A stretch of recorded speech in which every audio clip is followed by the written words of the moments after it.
La mujer, ¿cierto?, tiene 5 millones de estos folículos primordiales, pero al nacer solamente queda con 1 millón. Ha perdido 4 millones antes de nacer. De ese millón, cuando llega a la pubertad, ha perdido 600.000 folículos más. Por lo tanto, le quedan 400.000 cuando inició su pubertad. Pero de estos 400.000 folículos, solamente 400 van a madurar. O sea, va a madurar un folículo por mes. ¿Ya? Por lo tanto, tiene 400 meses fértiles una mujer, en promedio. ¿Ya? Pero antes de que naciera tenía 5 millones. En el momento de nacer, 1 millón. Al llegar a la pubertad, 400.000. Para ocupar ¿cuánto sería? El 0,1% de todo lo que tenía al momento de llegar a la pubertad. ¿Ya? ¿Pero eso se pierde solamente al momento de nacer? Al momento de nacer, sí, siempre se van a ir perdiendo estos folículos. Siempre. Al final va a ocupar de esos 5 millones iniciales, 400. 5 millones que tenía en el momento de estado embrionario. ¿Ah? Apoptosis. Se mueren por apoptosis, por atresia. ¿Ya? No todos estos folículos tienen la capacidad de madurar, de pasar los filtros madurativos y hormonales. Entonces, aquí encontramos los folículos primordiales. Estas células foliculares, que son planas, empiezan a hacerse más cúbicas, a crecer, y cambia de nombre. Ahora ya no se llama folículo primordial, sino que se llama folículo primario. Cuando este folículo primario comienza a juntar estrógeno, cambia de nombre y se llama folículo secundario.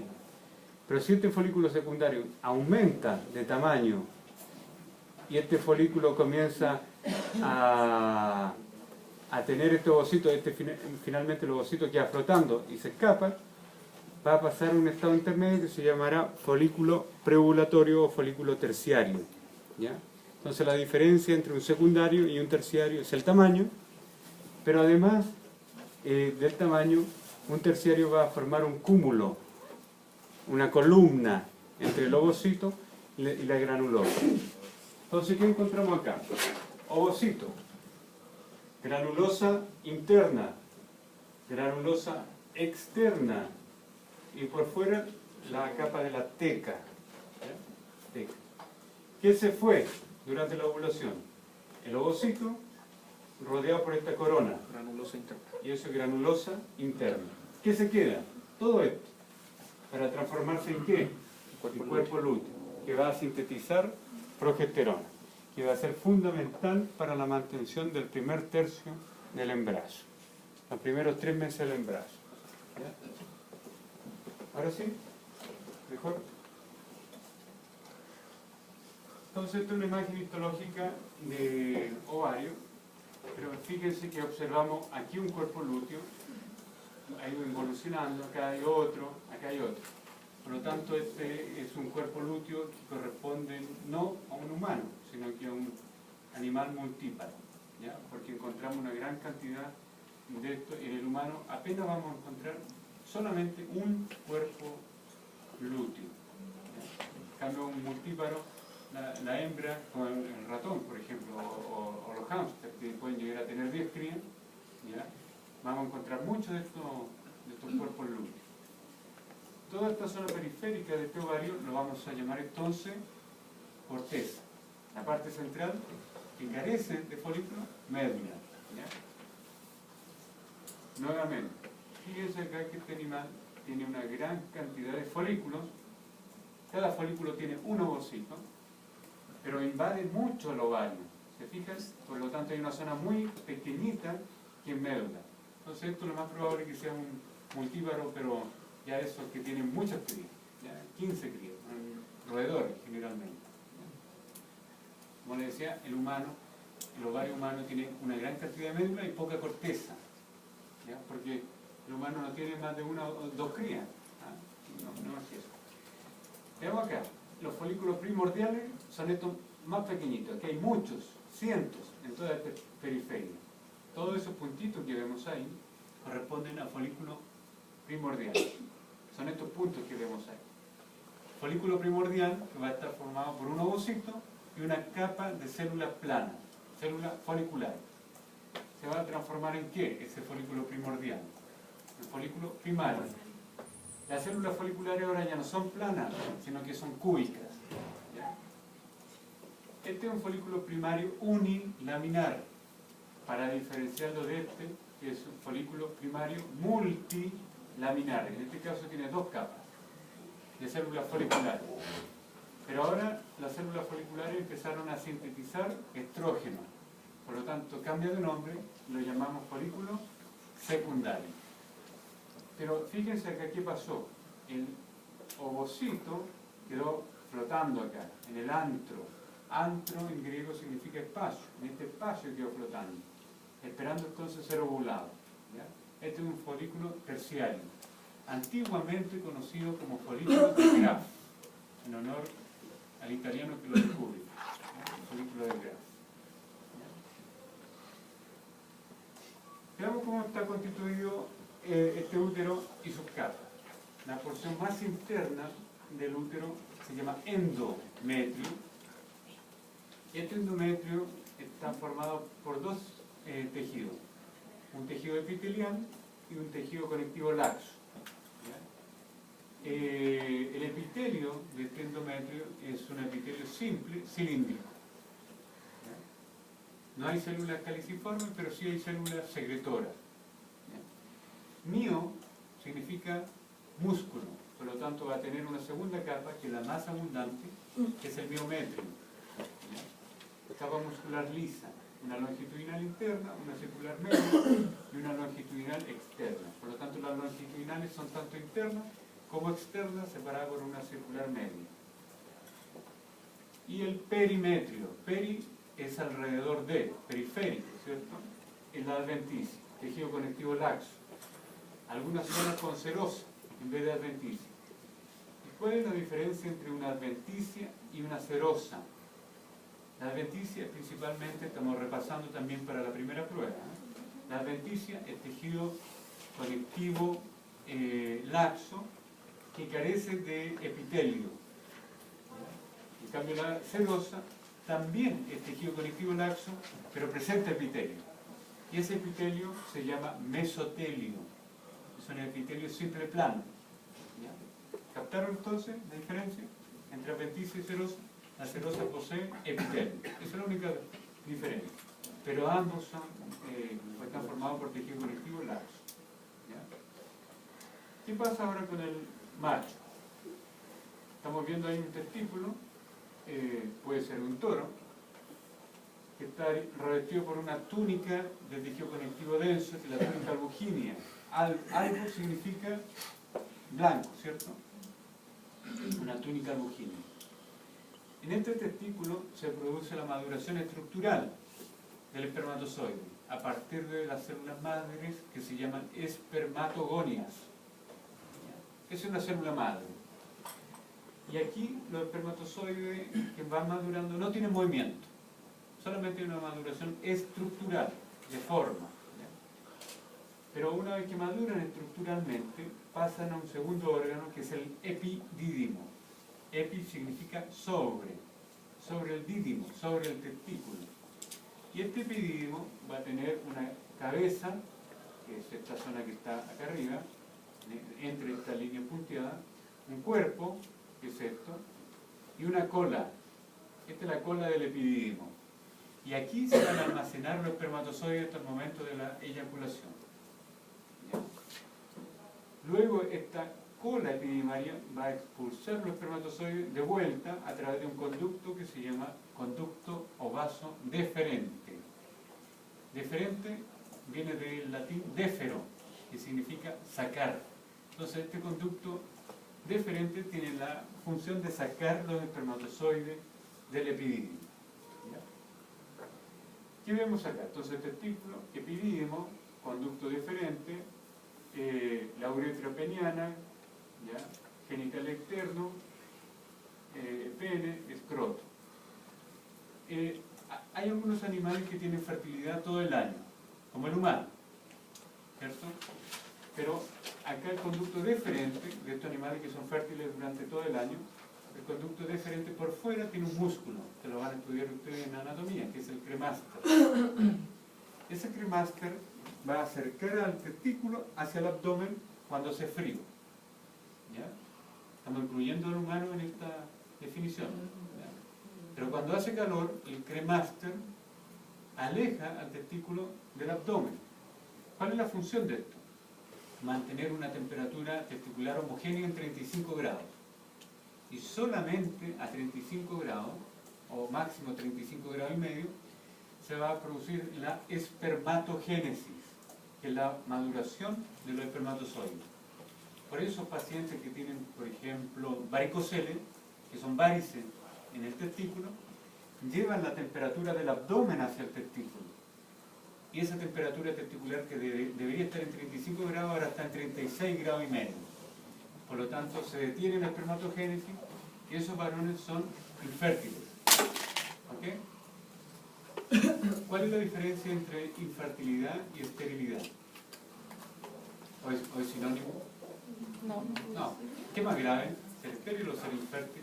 Ser estéril, ¿cierto? Porque una persona infértil lo podemos revertir eso, con medicamentos, algún tratamiento, o por último, con una jeringa, le pinchamos un testículo y sacamos espermatozoides y se acaba. Lo colocamos después, ¿le dolió? Después lo colocamos, ¿cierto?, en una placa y hacemos una fecundación in vitro, lo colocamos dentro de un ovocito y listo, se acabó. Y esa persona que no tenía espermatozoide en el líquido seminal, pero sí en el testículo, ahora es padre. Pero un estéril ni siquiera tiene las células productoras de espermatozoides en el testículo, no las tiene, ¿ya? No las tiene. Pero su líquido seminal es completamente normal, volumen, apariencia, color, etc. Pero no tiene espermatozoide, ¿ya? Y eso el individuo se da cuenta recién cuando quiere ser padre, ¿ya? Que pasa el tiempo y hacerse un examen y resulta que no hay espermatozoide en ese líquido seminal. En el epididimo los espermatozoides van a madurar funcionalmente. Entonces, en vez de pincharle el testículo, mejor le pinchamos el epidídimo, porque los espermatozoides que están aquí, en el epidídimo, ya tienen capacidad de moverse. ¿Ya? Entonces uno pincha con una jeringa, extrae ese espermatozoide, ¿ya? Y puede ser también fecundación in vitro. Ustedes, por ejemplo, si tienen difícil que generalmente ustedes envían al matadero al animal, no es que no sirve mucho. Nos gastan mucho tiempo en devolverle la fertilidad. ¿Ya? Un buen asado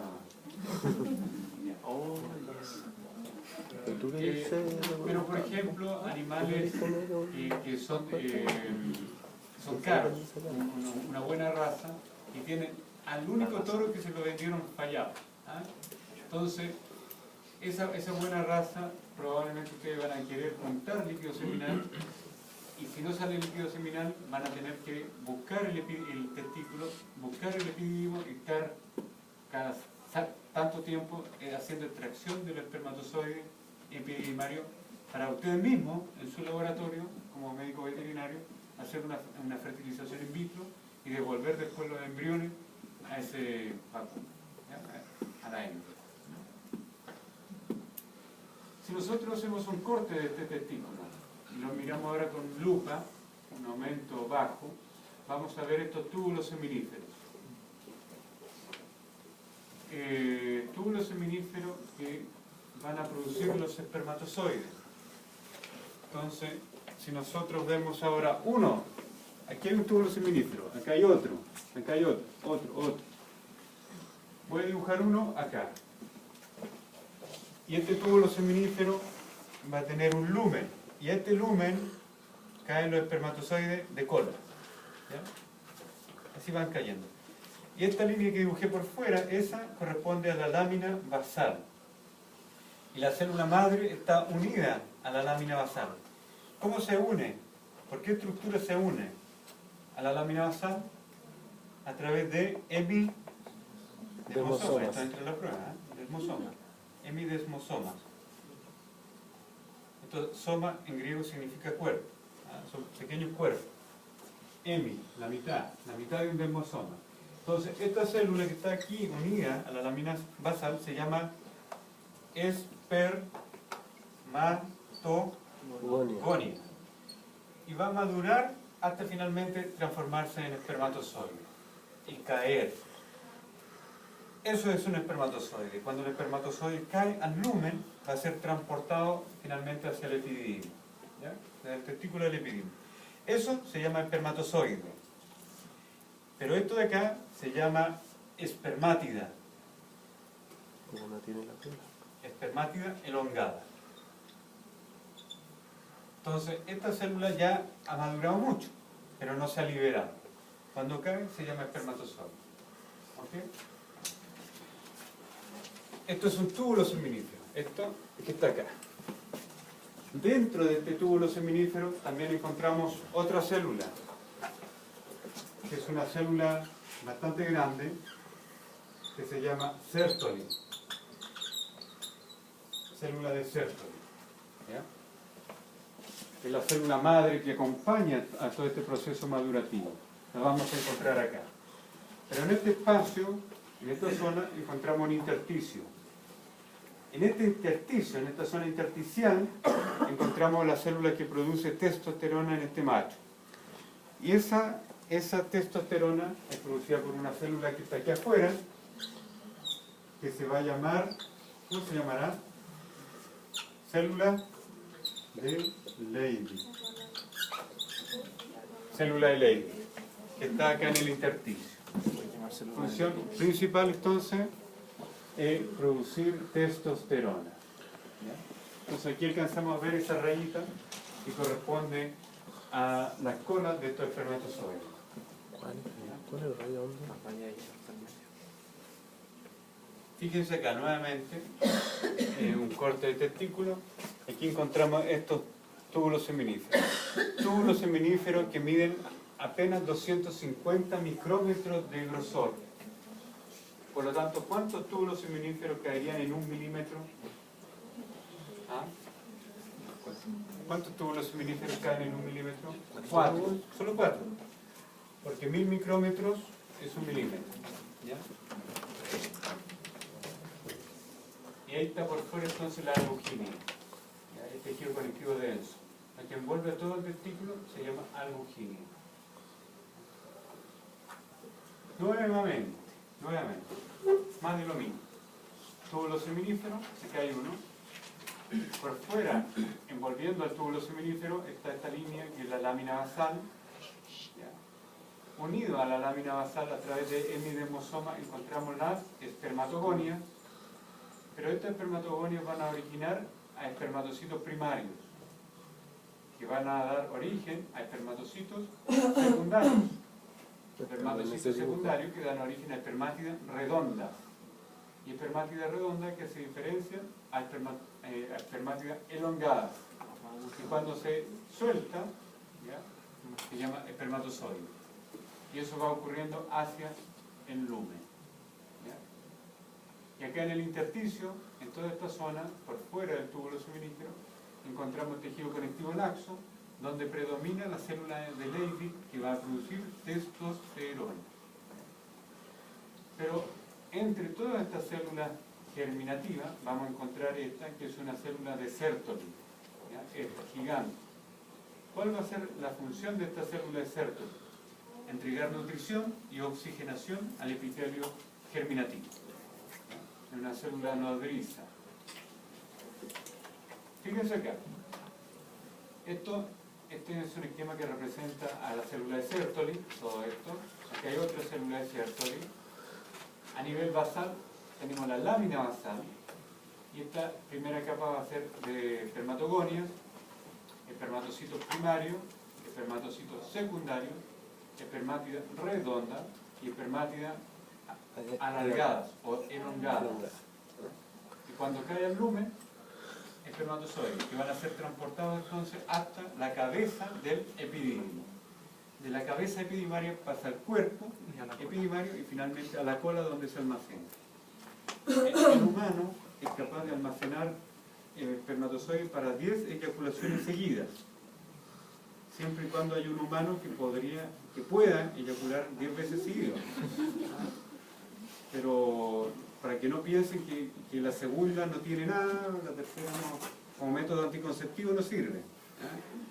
todas tienen espermatozoides, todas las eyaculaciones tienen espermatozoides. La única posibilidad que el humano tendría para carecer de espermatozoides es que naturalmente nunca las espermatogonias hayan colonizado el testículo, y eso puede ocurrir. En el saco vitelino, en periodo embrionario, que es la yema del huevo, ¿cierto? Lo amarillito del huevo, que el humano también lo posee, pero se atrofia rápidamente porque un mamífero con placenta, ¿cierto? Pero en los primeros estadios tenemos saco vitelino, y ese saco vitelino en su periferia produce espermatogonias, y esas gonias tienen que llegar al testículo y colonizarlo, para después, ¿cierto?, madurar y transformarse en espermatocito primario, secundario, espermátido, espermatozoide. Si en ese camino esta gonia se pierde, este varón va a ser infértil o estéril, estéril, porque no tiene ninguna chance de ser papá, es estéril, porque las gonias no llegaron a colonizar el testículo. Si no hay gonia, no está la fábrica productora de espermatozoides, pero el varón tiene todas las características seminales normales. Células de Leydig que van a estar por fuera, aquí afuera, porque esto es el túbulo, pero las células van a estar por acá, por fuera, de Leydig. Función, producir testosterona.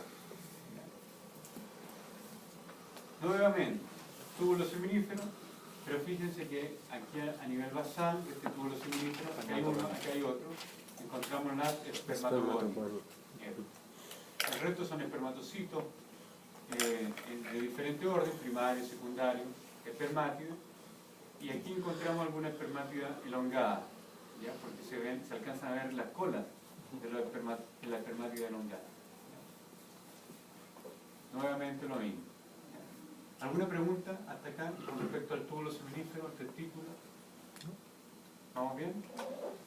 Ya, se sale entonces, el espermatozoide sale del túbulo seminífero. ¿Y va a caer dónde? Al lumen. Va a caer al lumen, pero del túbulo seminífero, y después todos estos túbulos van a desembocar al epidídimo. La primera porción del epidídimo se llama conos eferentes. La primera porción del epidídimo.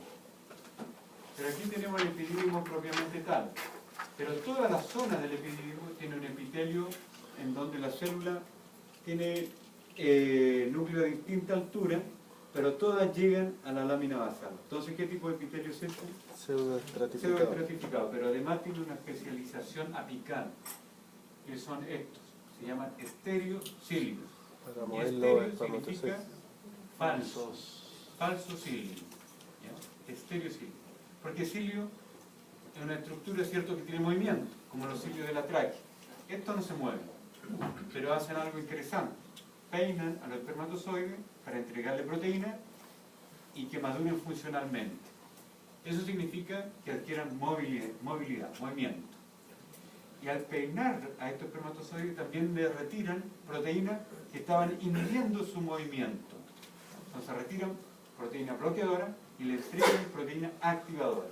Y recién aquí el espermatozoide adquiere maduración funcional. En el humano, la maduración estructural demora 74 días en testículo y 16 días demora en recorrer todo el epidídimo. Porque el epidídimo, así como lo vimos acá, al comienzo, es muy cortito, ¿cierto? Pero eso es aparente. Porque desde este punto, desde la cabeza a la cola, puede medir 6 centímetros en el humano. En un toro puede medir 20 centímetros. Pero si lo estiramos, en el humano son 6 metros del tubo que tendrían que recorrer estos espermatozoides. 6 metros. Y esos 6 metros, los espermatozoides los recorren en 16 días. ¿Ok? Ya están maduros funcionalmente, pero demoran 16 días en recorrer todo eso. Entonces tenemos que la maduración estructural demora 74. La maduración funcional, 16. Por lo tanto, tenemos una maduración que demora completamente 3 meses. ¿Cierto? 90 días. 74, no. 74 más 16, 90. Sí, muy bien. 90, 3 meses. Por lo tanto, un varón, un paciente que fuma, que toma, que fuma marihuana, que eso es siniestro para la fertilidad, tétrico, siniestro, porque los pacientes que llegan a mi laboratorio que tienen problemas de fertilidad, cuando fuman marihuana tienen un porcentaje de normalidad de 1% o 0%. O a veces son papás, pero hay que, yo le diría análisis genético, gol, claro, vecino, lechero, diarero. Pero probabilísticamente puede ser si se parece fenotípicamente. No es posible, la biología no es imposible. Pero aquí voy yo. Desde que tenemos una espermatogonia hasta cuando tenemos un espermatozoide demora 3 meses. Por lo tanto, si nos depuramos químicamente, en 3 meses estamos tiquitaca. ¿Ya? Excepto la droga que se ha almacenado en el hígado, en un montón de tejidos, la grasa, que aunque dejemos de fumar, aunque dejemos de aspirar o cualquier cosa que hagamos siniestra, ¿ya? Eso se almacena en el hígado y se va liberando de a poco durante meses, años. ¿Ya? Entonces dejé de fumar, pero sigue habiendo nicotina por mucho tiempo en mi cuerpo. ¿Ya? Pero naturalmente, mínimo 3 meses debería pasar para estar en condiciones aceptables desde el punto de vista de fertilidad.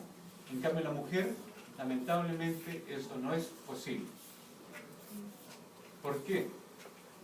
Porque yo desde el tiempo que tenía una agonia hasta el espermatozoide, demoró 3 meses. Pero la mujer, su ovocito, lo tenía desde el momento de ser un embrión. Y es el mismo ovocito que va a transformarse después en un hijo. Es el mismo ovocito.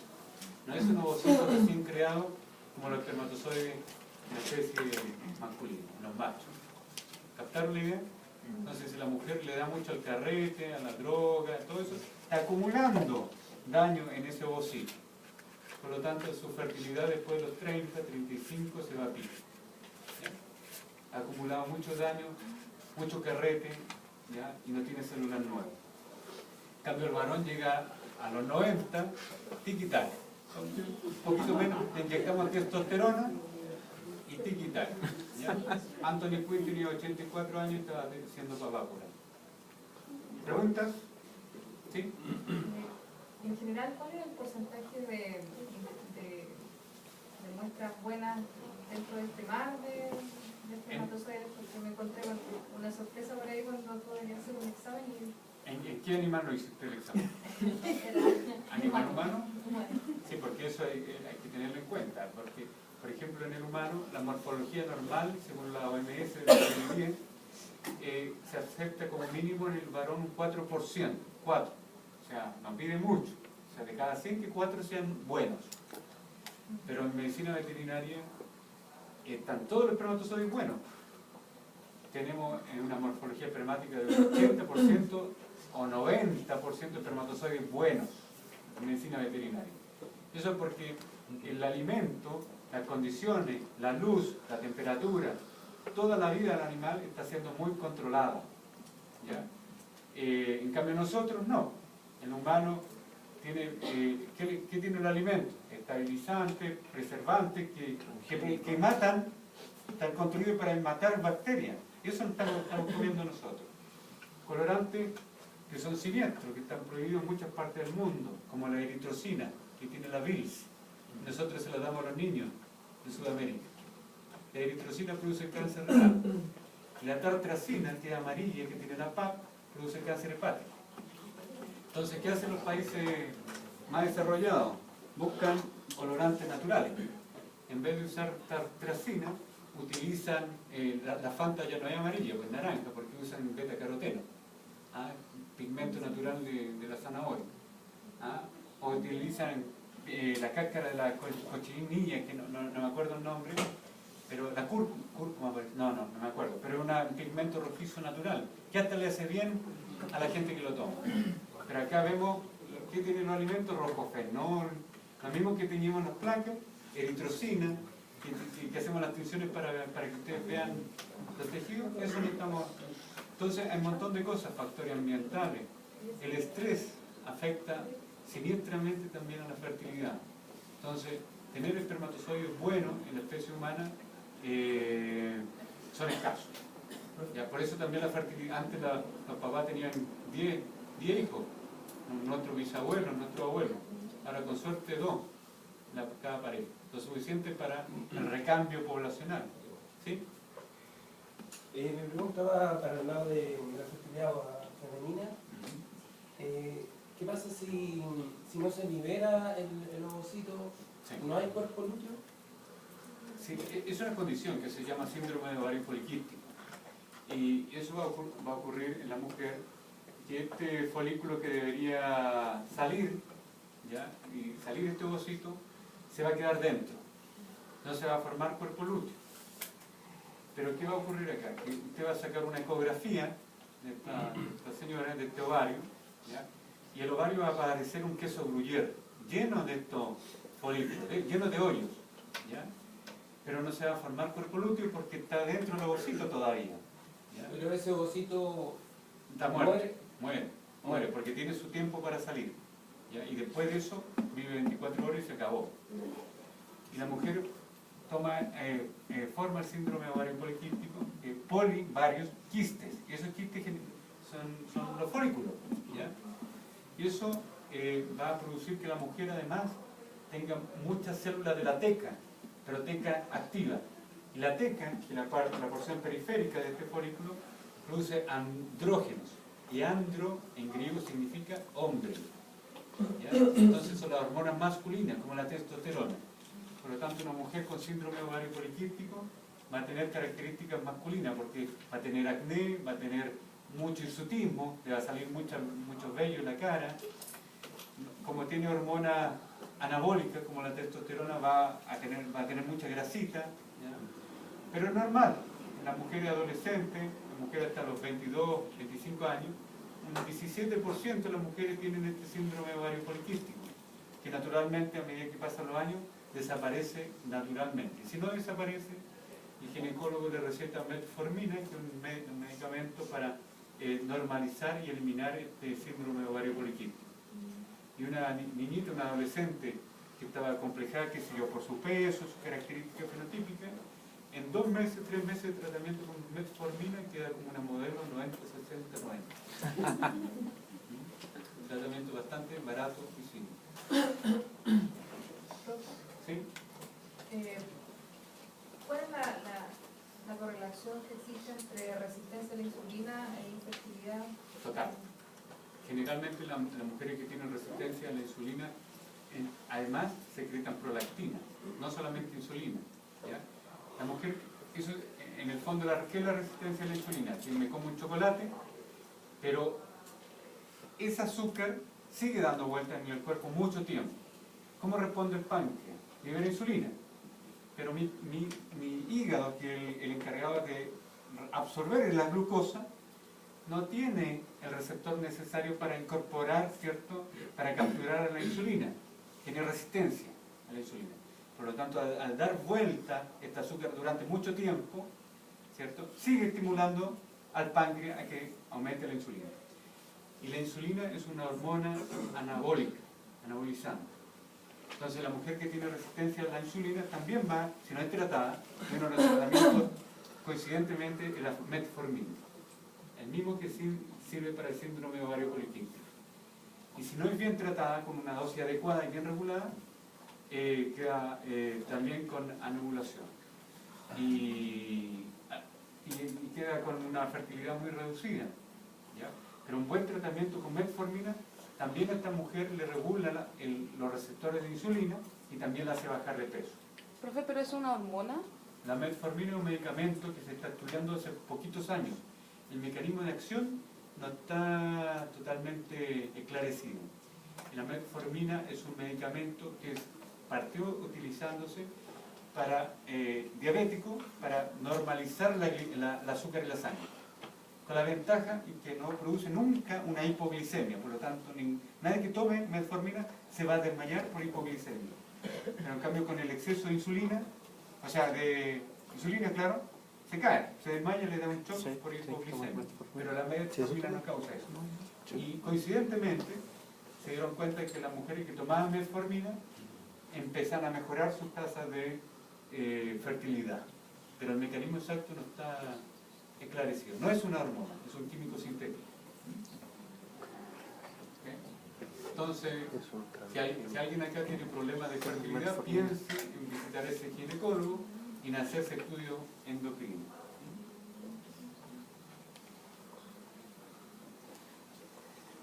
Veamos acá. Fecundación. ¿Qué ocurre con la fecundación?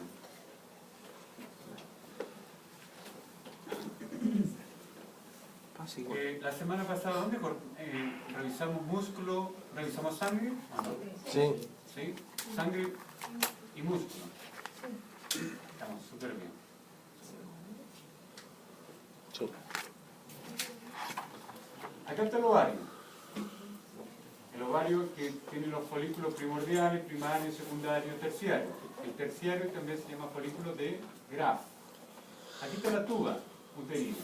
Esta tuba uterina se va a mover de manera autónoma, de tal manera que va a actuar como un sifón, como un embudo, para capturar ese ovocito en donde esté saliendo.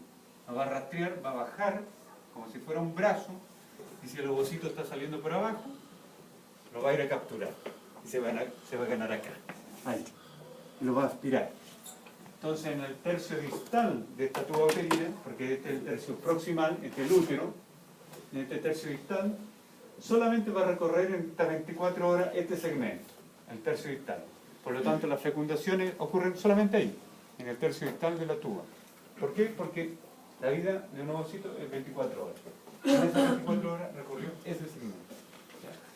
Si un ovocito es fecundado acá en la mitad, en el istmo, o la región intramural, como esta, ¿ya? El ovocito no, aunque fuera fecundado, eso no llega a término, no se implanta, no se genera un embrión. ¿Ya? Los primeros estadios que podemos observar acá se llaman blastómeras. Estas células se llaman blastómeras. Cada una de estas células es una blastómera. Y después adquiere una forma de mora. Por lo tanto, a ese embrión lo llamamos mórula. ¿Ya? Y esta mórula se va a transformar en un blastocisto que se implanta. Pero no le prestemos mucha atención a eso, porque la próxima semana, no, en 2 semanas más, vamos a ver eso con detalle. Vamos a ver la embriología, entonces, desde el espermatozoide y el ovocito en adelante. ¿Ya? Ahora, podría ocurrir que el embrión se implanta acá en la tuba uterina. A eso lo llamamos embarazo ectópico. Ecto significa fuera de lugar. Ecto, con C, ectópico. ¿Ya? Fíjense aquí cómo van subiendo los espermatozoides. ¿Ah? Y lo van a fecundar acá a este ovocito. Entonces, ¿qué tiene que atravesar el espermatozoide para llegar al ovocito? Tiene que atravesar la granulosa interna, la corona, está rodeando el ovocito. Después tiene que atravesar la zona pelúcida del ovocito. Y recién ahí lo fecunda.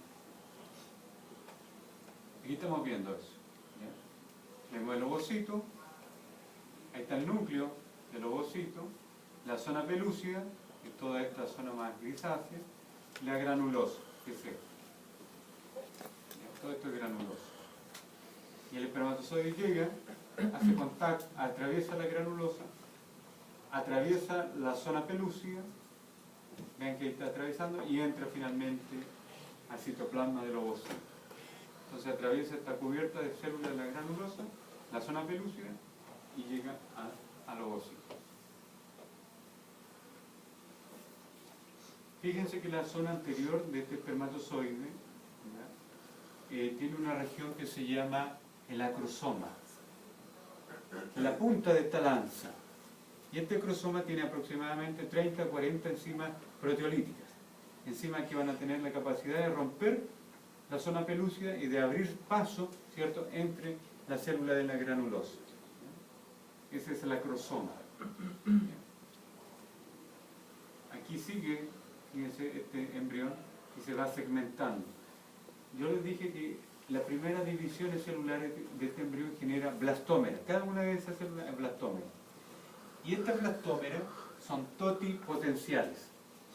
¿Qué quiere decir toti? Es todo. Por lo tanto, cada blastómera, si yo la separo, voy a obtener 2 individuos distintos. ¿Ya? Si tengo un embrión que tiene 4 blastómeras, ¿ya?, y yo separo estas 4 células, estas 4 blastómeras, voy a tener 4 individuos que son genéticamente idénticos. Esa es la clonación que ocurre naturalmente también en la especie humana. Los gemelos. Los gemelos era un ovocito, un espermatozoide, el espermatozoide fecundó al ovocito, iba migrando este embrión, ¿cierto?, a través de la tuba uterina y luego se separó.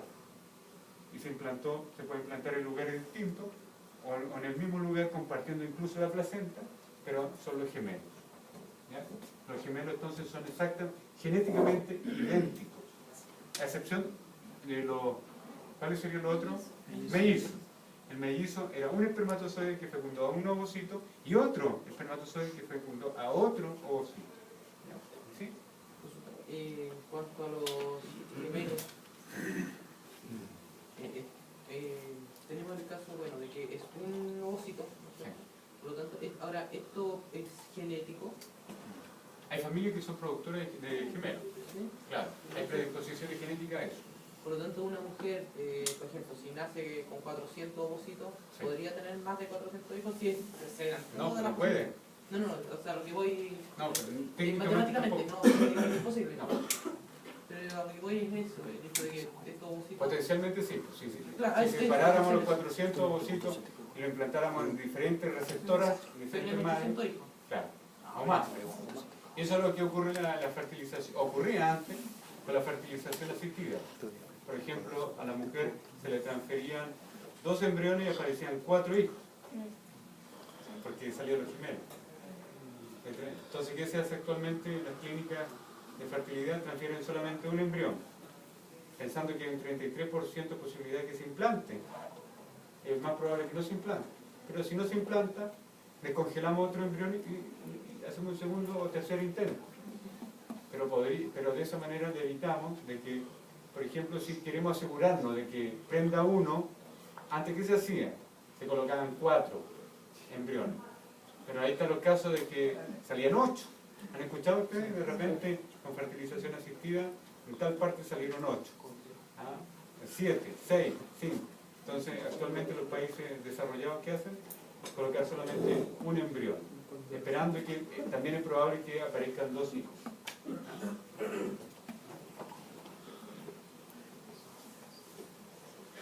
Ya. Son las 9:30, un descansito de 15 minutos.